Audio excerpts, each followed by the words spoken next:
এদিকে রাজধানীর সোহরাওয়ার্দী উদ্যানে আগামীকাল তারুণ্যের সমাবেশ করার সব প্রস্তুতি নিয়েছে বিএনপি। সকালে মাঠ পরিদর্শন করেন দলটির নেতারা।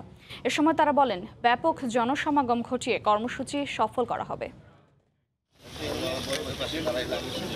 সরকারের পদত্যাগ সহ নির্দলীয় সরকারের অধীনে নির্বাচনের দাবিতে 5টি বিভাগের সমাবেশ শেষে এবার ঢাকায় তারুণ্যের সমাবেশ করতে যাচ্ছে বিএনপির 3 সহযোগী সংগঠন। যুবদল, ছাত্রদল ও স্বেচ্ছাসেবক দলের সমন্বয়ে তারুণ্যের সমাবেশ করার প্রস্তুতি নিয়েছে বিএনপি।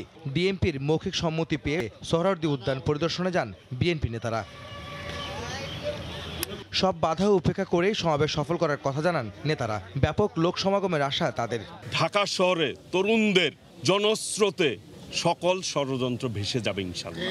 আমাদের এই আন্দোলন, আমাদের ভোটের অধিকার আমরা ইনশাল্লাহ প্রতিষ্ঠা করব। তরুণদের যে উদ্যম আছে, সেই উদ্যমের কাছে কোনো অপশক্তি, কোনো ষড়যন্ত্র করে আমাদের এই সমাবেশ খাটো করা যাবে না। এদিকে সমাবেশের সার্বিক পরিস্থিতি নিয়ে নয়াপল্টনে বিএনপির কেন্দ্রীয় কার্যালয়ে সংবাদ সম্মেলন করেন নেতারা। আন্দোলন সফল করেছে। একই স্থানে অপর এক সংবাদ সম্মেলনে বিএনপির কেন্দ্রীয় নেতারা আবারও সরকারের পদত্যাগ সহ নির্দলীয় সরকারের অধীনে নির্বাচনের দাবি জানান।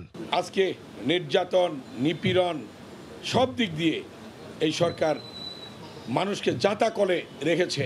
দেশটাকে এই সরকার মগের মুল্লুক পেয়েছে।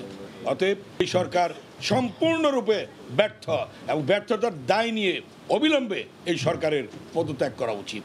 ঢাকার তারুণ্যের সমাবেশ শেষ হওয়ার পর শিগগিরই নতুন কর্মসূচি দেওয়া হবে বলে জানিয়েছেন দলটির নেতারা। আহমেদ সালেহীন, সময় সংবাদ, ঢাকা।